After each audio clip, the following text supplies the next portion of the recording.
mu mel ni combat de boxe en fait moom noonu la configuré émission bi soo ko seetloo mooy day laaj ak tontu mais wax ji day ñagas wax ji ñàng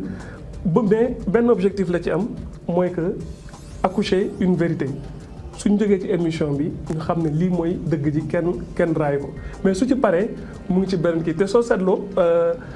su invité ki nga xam ne dafa bëri kersa Pape Ngagne da ngay sentir ne du nekk à l'aise ci émission bi balaa muy nekk à l'aise mu am koo xam ne dafa dangaam koo xam ne dafa ñeme coow nga xam ne dafay wax mu tontu boobu Pape Ngagne day nekk vraiment dans son élément wax ji da ngay gis nu adrénaline bi di monter loolu aussi moom mooy monter audience bi quoi. Pape Ngagne su defee émission bi nga xam ne amul coow topp ko damay yaakaar ne faram-fàcce boobu des na ko.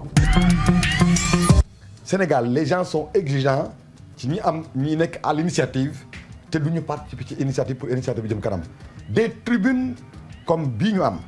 mën na sax gën a gudd mën na gën a riche mën na gën a varié mais pour que loolu mën a nekk il faut que les coûts de production ñëpp dugal seen loxo parce que une télévision ou une radio si elle n'a pas de ressources elle ne peut pas prendre en charge tous les coûts et facteurs de production. Je pense que les grandes émissions comme l'émission de Pape Ngagne Ndiaye Faram Facce, comme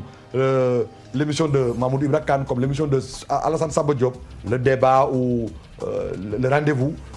ou même celle qu'anime Monsieur Kane et parfois vous-même ou Barkaba, c'est des émissions qui gagneraient à être sponsorisées par des institutions qui s'occupent de la citoyenneté. moo xam l'USAID la moo xam les fondations moo xam les Nations Unies moo xam les commissions de droits de l'homme moo xam même des entreprises qui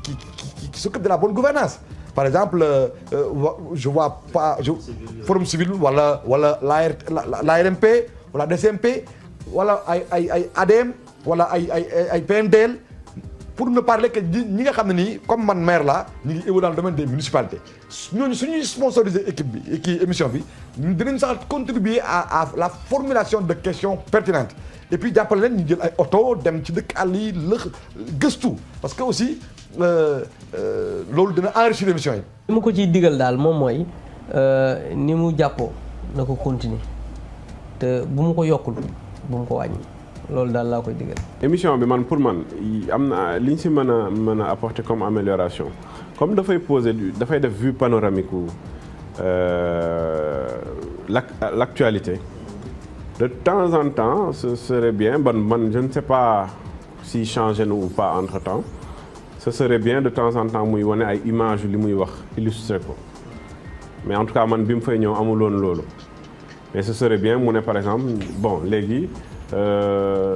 tey jii nii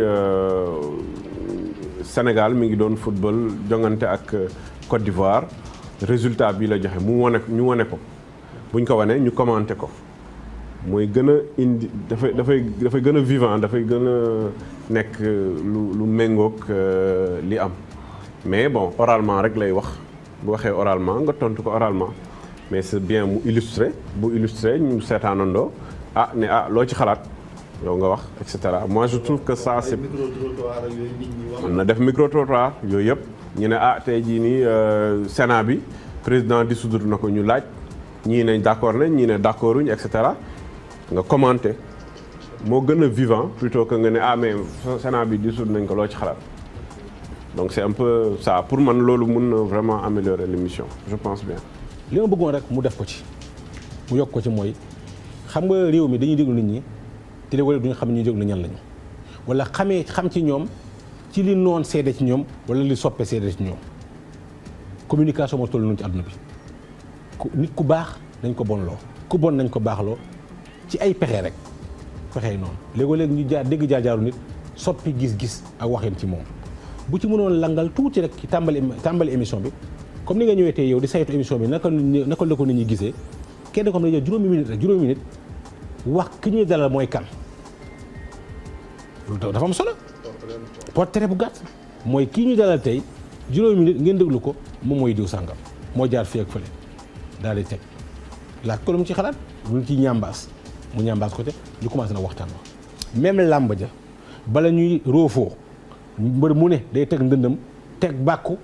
wax mooy kan ñamu àndal bàkkoog moom keneen bàkku ñu doon róofu. non dëgg rafet na baatu soose la faram fàcce man dama def téere ci olof baatu olof yi baat la bu olof di utiliser waaye olof léeg-léeg bi ko firi dëgg yow mooy pàcc maanaam firi faram fàccee moo composé la boo xam ne ci mandeng la jógee maanaam soose waaw mu ta kilo rek ñu fàcc ko ñu pàcc ko maanaam ñu xaaj ko ba ñu gis ko comme ni ñu def ba xar rek nga xasee ba ren dañ koy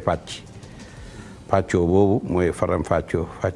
ci la jógee. war na mën a def ay micro trottoir war na mën a dugg si dëkk bi laajte nit ki nu ñu ko gisee lan la ñuy xaar ci moom lan lañ bëgg mu soppi ko ci moom parce que c'est important nit ki dana bëgg la gis xëy na bëgg wax ak yow bëgg la wax ni soo mënoon a defee nii wala lii neexuñu ci moom bëgg nañ mu soppi ko wala war na mën a améliorer wu ci lii et puis bu boobaa dana permettre politiciens yi xëy na ñu changer un peu seen comportement yu négatif yi pour gën a améliorer seen nekk ak société bi parce que léeg-léeg nga gis nit ku defee ni li muy def baax na fekk Sénégalais yi dañu gis ni dafa arrogant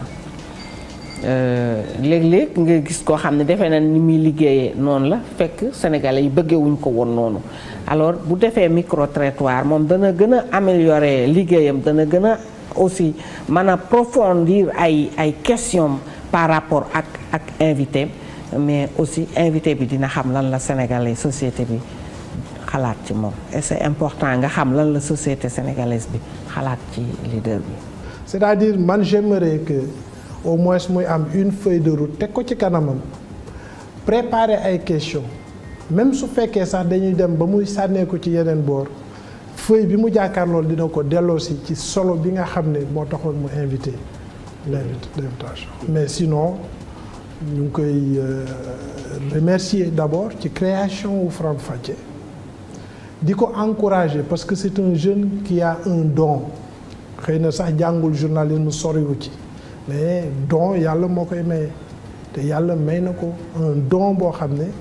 am na la personnalité am na le charisme aussi am na donc le look d'un journaliste professionnel. lenn rek ngeen war a seet ci Faram Facce xam nga ni nga ko waxee su fekkee ne Papa Ngagne mi la woo ngeen am benn waxtaan soo paree nga seet ne moom jël na ñaar fukki minutes wala ñaar fukki minutes ak juróom yow bi ñu woo nga jël fanweeri minutes wala fanweeri juróom loolu sa xam-xam lu ci feeñ kon moom li mu war a def mooy ak lu mu xarañ lu mu la bugg a tànc mu bàyyi ne li ëpp ci wax ji que ñu woo moo ko war a moom kooku mooy benn boo xam ne bugg bi ci des mooy émission bi ni mu bindoo man jàpp naa ne benn waxtu dafay xat ñaareel bi dañ ko rutal ay ponk parce que dafa am réew mi foo xam ne ba fa tolloo dañuy seet li gën a itteel nit ñi xam nga fii incha allah ba 2014 élection municipale rek a fi am kon fii ci diggante bi dañu war a seet li nga xam ne du caageenu critiquer gouvernement wala premier ministre wala critiquer parti ku ñu woo mbir bu ne da nga wax lan moo ci sa xalaat pour ñu saafara ko pour réew mi mën a jëm kanam ñu bàyyi ay waxu politique ay constitution ay sénat ay parti politique wax naka la ñu mën a def ba école bi avancé naka la ñu mën a def ba yoon yi avancé naka la ñu mën a def ba xale yi amul xëy ñu seet naka la leen di jàppale naka la ñu war a def naka la ñuy def pour réew mi dem kanam mais woon nit ñi ñaari waxtu di xas kii yaa fi waxoon lii amul solo kon ñeenti at yi ñu dëgmal nañ ko def bu dee politicien ngeen di woo wax xam-xam te mu bañ a nekk wax sa xalaat. ci forme bi man sama wàllu bopp laay wax dama wax ne man daal ku may invité télévision di ma teg ci siis yu kaw yooyu du ma ñëw mooy décor bi parce que tubaarkàlla man dama ay cër seen siis yooyu nga xam ne tànk da nga koy sëmbatal du tegg su egg baaxul bon bi ci des mooy ci forme bi amul benn problème ci fond bi rek mooy li ma la wax nañu tànn ay ponk rek ay sujet yoo xam ne xoolal xam nga fi mu nekk bu ñuy wax inondation ma jox la benn firnde ñëpp seen xel dafa nekk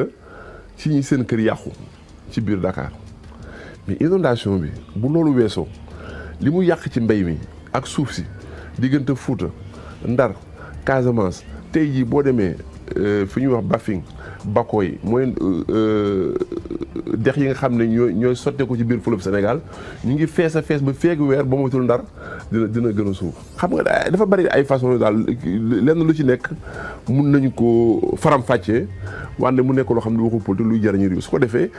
moo xam maire yi la moo xam président conseil régional moo xam ministre yi moo xam président yi ñuy déglu émission yi ak tey boo rek li ñu xam pour liggéey réew mi. saison 3 bi bu soobee yàlla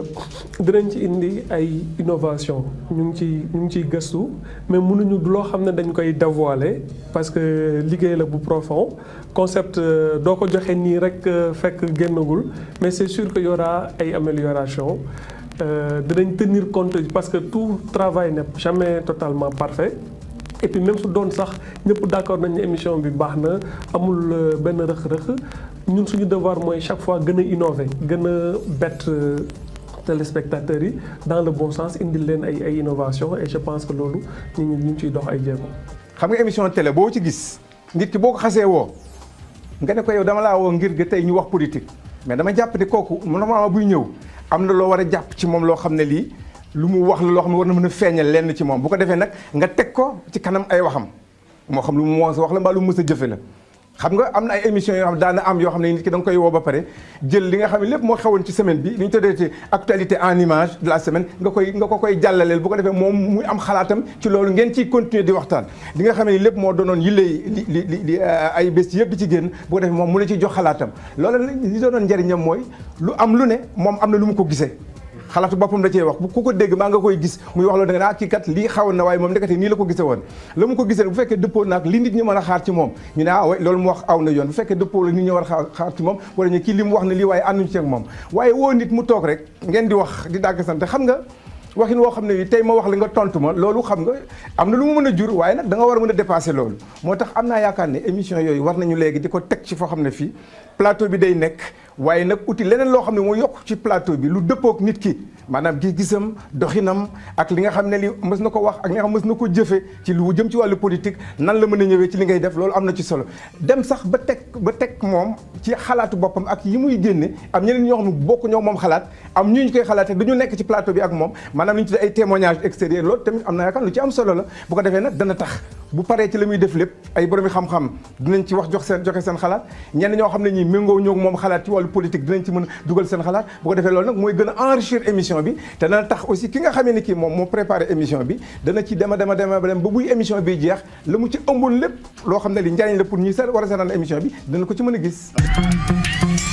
kon mbokk yi ñu leen di jox daje incha allah ci beneen numéro Faram Facce bu ci yàlla andee jërë ngeen jëf. xaw ma alkaati ngeen xaw ma gendarme ngeen xaw ma lu ngeen doon. Je crois que Abdoulaye Wade a tendance à s'amuser avec des choses qui sont importantes. Vous avez constaté qu'à la place des militants, nous sommes tombés sur un rideau de force de sécurité.